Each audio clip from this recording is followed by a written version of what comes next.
ইতিমধ্যেই শ্রাবণ মাসের একটি সোমবার চলে গিয়েছে, বাকি আর 4টি সোমবার, কারণ এই বছর শ্রাবণ মাসে কিন্তু 5টি সোমবার পড়েছে।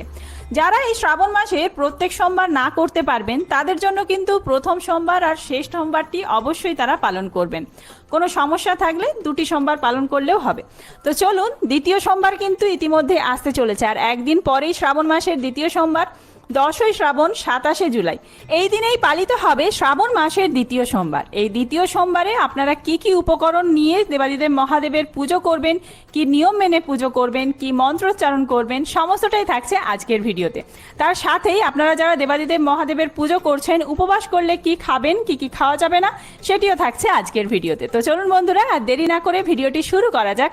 যদি আমার চ্যানেলে নতুন হয়ে থাকেন অবশ্যই চ্যানেলটি সাবস্ক্রাইব করে এবং ভিডিওতে একটি লাইক করে শেষ পর্যন্ত সাথে থাকবেন।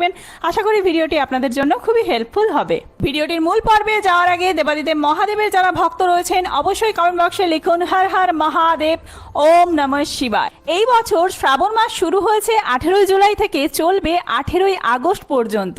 শেষ সোমবার পড়েছে 17ই আগস্ট। মানে আমরা এই বছর শ্রাবণ মাসে শিব পুজো করার জন্য 5টি সোমবার পাচ্ছি। তাই অবশ্যই প্রত্যেকেই এই শ্রাবণ মাসে দেবাদিদেব মহাদেবের আরাধনা করুন। কিন্তু এই আরাধনা করতে আপনাদের কি কি উপকরণ লাগবে চলুন জেনে নেওয়া যাক। প্রধান উপকরণ হিসেবে লাগছে দুধ, দই, ঘি, মধু, শর্করা, সাদা ফুল, আকন্দ ফুল, ধুতুরা ফুল ও ফল, কলকে ফুল, অপরাজিতা ফুল, গঙ্গা জল, ডাবের জল, আর সব থেকে অপরিহার্য উপকরণটি হলো বেলপাতা। কারণ একটি বেলপাতাতেই সবচেয়ে বেশি তুষ্ট হন দেবাদিদেব মহাদেব। আপনারা এই দ্বিতীয় সোমবারে এই সমস্ত উপকরণগুলির সাথে কালো তিল অর্পণ করবেন।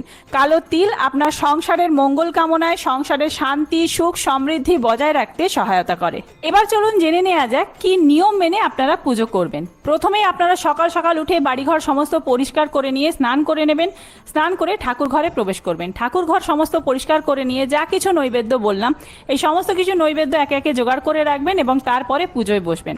নৈবেদ্য হিসেবে কিন্তু এই ফুল বেলপাতার সাথে আপনাদেরকে আরও কিছু জিনিস রাখতে হবে। সেইগুলি হলো, কিছু আপনারা ফল রাখবেন যেগুলি মরশুমি ফল। আপনার পছন্দ মতো যে কোনো ফল রাখতে পারেন, 1 রকম, 3 রকম অথবা 5 রকম, বিজোড় সংখ্যায় রাখবেন।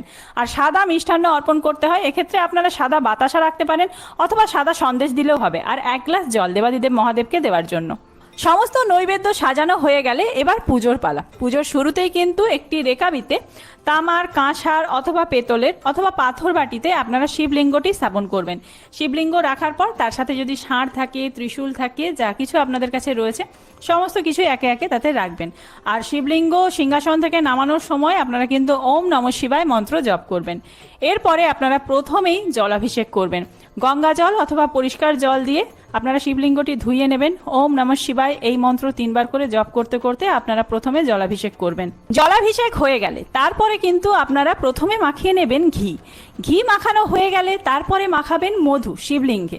তার পরবর্তীতে আপনারা দুধ দিয়ে দুধাভিষেক করবেন। এই জায়গায় আপনারা অনেকে দুধের পরিবর্তে পঞ্চামৃতও অর্পণ করতে পারেন। দুধ, দই, ঘি, মধু, শর্করার যে মিশ্রণটি আমি বলেছিলাম সেই পঞ্চামৃত দিয়েও অভিষেক করতে পারেন। এইভাবে আপনাদের দুধ আর পঞ্চামৃত দিয়ে অভিষেক করা হয়ে গেলে পরিষ্কার জল ঢেলে আবার ধুইয়ে নিতে হবে শিবলিঙ্গটি এবং তারপরে পরিষ্কার কাপড় অথবা তুলো দিয়ে শিবলিঙ্গটি মুছিয়ে নেবেন। এবার পুজোর পালা। পুজোর শুরুতেই কিন্তু দেবাদিদেব মহাদেবকে আপনারা অর্পণ করবেন বেলপাতা। বেলপাতাটি যেন বিজোড় সংখ্যায় থাকে। 3টি যে বেলপাতা লাগানো বেলপাতা থাকে সেই বেলপাতা পরিষ্কার পরিচ্ছন্ন হতে হবে। কোনোভাবে ফুটো ফাটা অপরিষ্কার বেলপাতা অর্পণ করবেন না। পুজোর আগেই কিন্তু আপনারা ফুল, ফল, বেলপাতা সমস্ত কিছু পরিষ্কারভাবে ধুয়ে নেবেন। বেলপাতা অর্পণ করার সময় ওম নমঃ শিবায় এই মন্ত্র জপ করবেন। আপনারা 108টি বেলপাতাও অর্পণ করতে পারেন, 108 বার ওম নমঃ শিবায় মন্ত্র জপ করতে করতে। সমস্ত কিছু অর্পণ করা হয়ে গেলে জলে আপনারা কালো তিল মিশিয়ে রাখবেন এবং সেই জলটি আপনার মনস্কামনা জানাতে জানাতে শিবলিঙ্গে অর্পণ করবেন। মালা, ফুল, ধুতরা ফুল, ফল, আকন্দ ফুল সমস্ত কিছু একে একে অর্পণ করবেন এবং যে প্রসাদ এনেছেন আপনারা ফল, সেটিও বাবার কাছে দেবেন। আর একটা প্লেটে বা রেকাবিতে আপনারা সাদা মিষ্টি বা সন্দেশ যা এনেছেন সেটি, তার সাথে 1 গ্লাস জল দেবাদিদেব মহাদেবকে নৈবেদ্য হিসেবে অর্পণ করবেন। এর পরবর্তীতে ধূপ আর দীপ দেখিয়ে আরতি করবেন এবং আপনাদের পুজো সম্পন্ন হবে। আপনারা কিন্তু কোনোভাবেই শিব পুজোয় শঙ্খ বাজাবেন না এইভাবে আপনাদের পুজো সম্পন্ন হবে, নিজের মনস্কামনা জানাবেন এবং এর পরবর্তীতেই কিন্তু আপনারা প্রসাদ খেয়ে তারপর উপবাস ভঙ্গ করবেন। উপবাস ভঙ্গ করার পর এই যে সারাদিন আপনারা থাকবেন, কি খেয়ে থাকবেন চলুন জেনে নেওয়া যাক। উপবাস ভঙ্গ করার পর আপনারা যে কোনো ফল খেতে পারেন, যে সমস্ত ফল প্রসাদ দেবাদিদেব মহাদেবকে অর্পণ করেছিলেন সেই সমস্ত ফল প্রসাদ খেতে পারেন। তবে যে একটি গোটা ফল আপনারা অর্পণ করবেন সেটি কিন্তু সেই দিনে দেবাদিদেব মহাদেবের কাছ থেকে নেওয়া যাবে না। পরের দিন স্নান করার পর আপনারা যখন পুজো করতে যাবেন তখন ওই ফলটি নিয়ে নিতে পারেন, তবে সেই দিন সারাদিন ওই ফলটি দেবাদিদেব মহাদেবের কাছে থাকবে। ফল প্রসাদ খেতে পারেন, সাবু খেতে পারেন। এছাড়াও আপনারা সারাদিন এই শ্রাবণ মাসের সোমবারে লুচি খেয়ে থাকেন অনেকে, তবে আমার মনে হয় এই শ্রাবণ মাসের সোমবারে ফলাহার করে দুধের তৈরি যে কোনো জিনিস, দই, ছানা, ক্ষীর ইত্যাদি খেয়ে আর ফলাহার করে থাকাই ভালো। অন্যান্য কোনো রকম আমিষ আহার তো একদমই গ্রহণ করা যাবে না এই দিনে, আর অন্ন গ্রহণ করবেন না। তো বন্ধুরা, আর কিছু যদি জানার থাকে অবশ্যই কমেন্ট করতে পারেন, আমি সেই প্রশ্নের খুব তাড়াতাড়ি উত্তর দেব। আজকের ভিডিওটি এই পর্যন্তই। খুব তাড়াতাড়ি নতুন কোনো ভিডিও নিয়ে আসছি, সেই সমস্ত ভিডিও দেখার জন্য অবশ্যই চ্যানেলটি সাবস্ক্রাইব করে সাথে থাকবেন। আর এই ভিডিওটি যদি হেল্পফুল হয়ে থাকে বন্ধুদের মধ্যে অনেক অনেক বেশি শেয়ার করবেন। ধন্যবাদ।